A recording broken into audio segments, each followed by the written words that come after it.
کیونکہ جب انسان کو آسائش ملتی ہے نا، پھر انسان آپے سے باہر ہو جاتا ہے، خدا کو اپنی ضرورت ہی نہیں سمجھتا، کیونکہ اس کی ضرورت پیسہ پورا کر رہا ہوتا ہے، تو خدا کی ضرورت اسے نہیں رہتی۔ جب انسان تکلیف میں آتا ہے نا، پھر اللہ کی طرف مائل ہوتا ہے۔ وہ بھی سارے نہیں ہوتے، نصیب والوں کا حصہ ہے۔ کئی لوگ دوسری روش اختیار کرتے ہیں کہ وہ مایوسی کی طرف چلے جاتے ہیں کہ میرے ساتھ ہی یہ کیوں ہو گیا، اللہ نے میرا گھاری کیوں دیکھ لیا ان مصیبتوں کے لیے، یہ بھی ہو جاتا ہے۔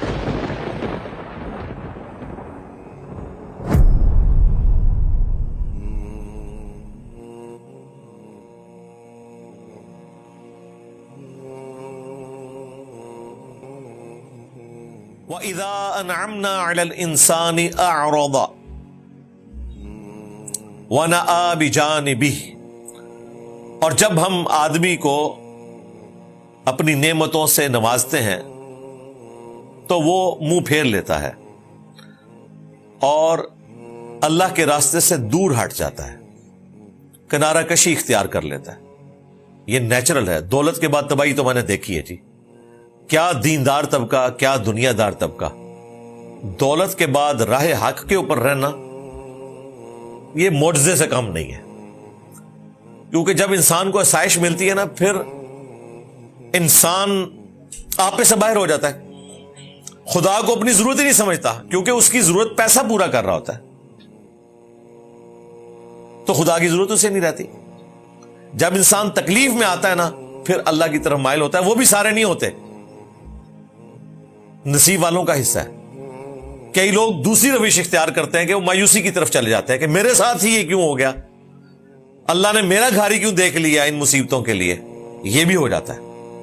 اسی کا ذکر ہے وَإِذَا مَسَّهُ الشَّرُّ كَانَ يَئُوسًا، اور جب اسے کوئی برائی پہنچتی ہے تو بالکل نا امید ہو جاتا ہے، دل چھوڑ کے بیٹھ جاتا ہے۔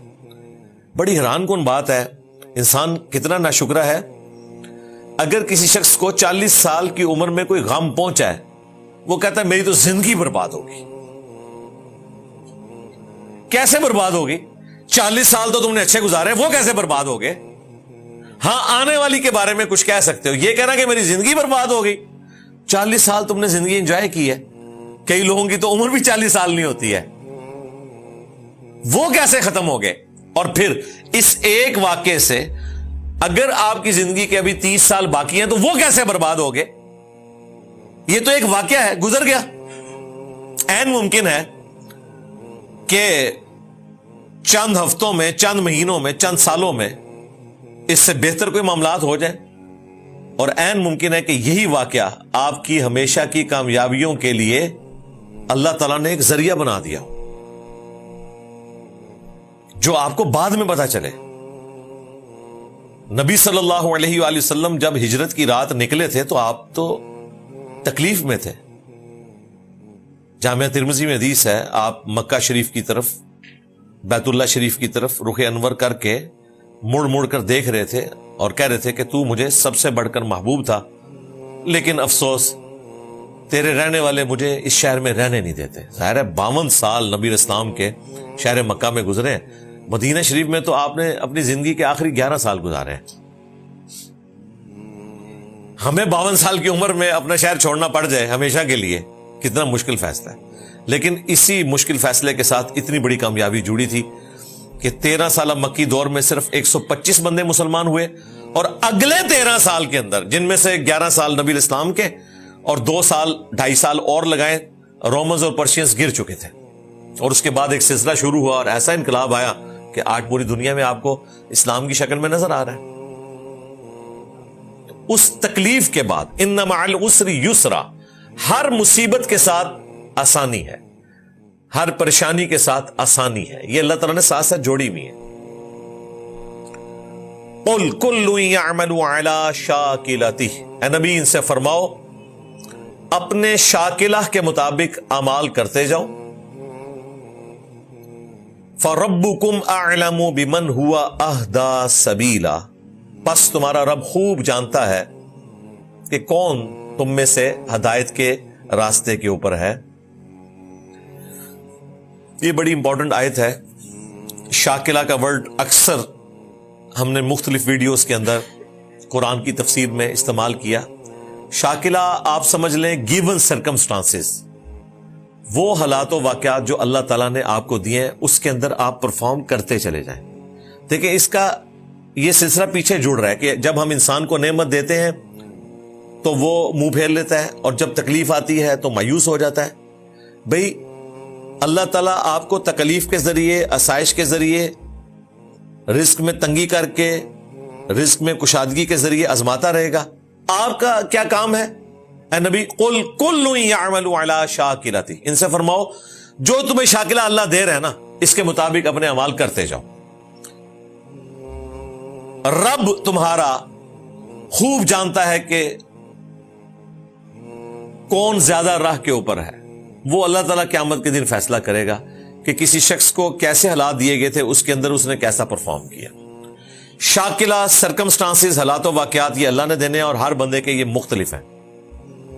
یہ اللہ ہی ہے جو حساب رکھ سکتا ہے کہ اس شخص کو اس شاکلہ کے اگینسٹ آخرت میں کیا انعام ملنا چاہیے. دنیا میں آپ کورسز بناتے ہیں, ایک ہی کورس سے سب کو گزارتے ہیں, ایک جیسا سلیبس ہوتا ہے تو فیصلہ کرنا آسان ہے. لیکن یہاں تو ہر بندے کا جو حالات و واقعات والا معاملہ ہے وہ بالکل ڈیفرنٹ ہے, عمریں تک ڈیفرنٹ ہیں. وہ شاکلہ اللہ نے ڈیفائن کیا ہے کہ کس شخص نے کہاں پیدا ہونا ہے, اس کے ماں باپ کون ہوں گے, کس جگہ پہ پیدا ہوگا, اس کی صحت کیسی ہوگی, اس کی آنکھوں کا رنگ کیا ہوگا, اس کے ماں باپ کون ہوں گے. یہ اللہ تعالیٰ نے ڈیفائن کر دیا ہے. انہی حالات و واقعات کے اندر اس نے اپنی پرفارمنس دینی ہے. باقی اب اللہ کی مرضی ہے کہ اس کے بارے میں کیا فیصلہ کرے. اسی لیے قیامت کے دن نیکیاں تولی جائیں گی, گنی نہیں جائیں گی. دنیا میں ہم نمبر گن کے کسی کو پاس یا فیل کرتے ہیں, لیکن قیامت والے دن اس کے اعمال کے مطابق جو فیصلہ ہونا ہے وہ تول کر ہونا ہے, گن کر نہیں ہونا. عین ممکن ہے کہ ایک شخص کی ایک نماز کسی دوسرے شخص کی 1000 نمازوں پہ بھاری ہو. گنتی میں وہ 1000 ہے اور اس کی ایک ہے. اللہ نے اسے حالات و واقعات ایسے دیے.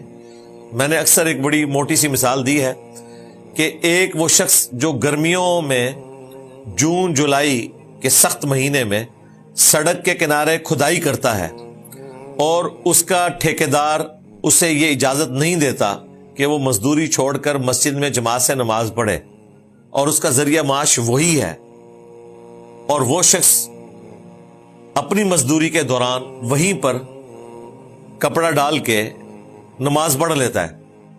عین ممکن ہے کہ اس کی ایک نماز کسی ایسے شخص کی 1000 نمازوں پر بھاری ہو جسے اللہ نے ایسے حالات و واقعات دیے ہیں کہ وہ بیت اللہ شریف کے پاس واکنگ ڈسٹنس پہ رہتا ہے, اور اس کا ذریعہ آمدن بھی بہت اچھا ہے, اور وہ ایئر کنڈیشن گاڑی میں بیٹھ کے ساری نمازیں حرم شریف میں ادا کرتا ہے.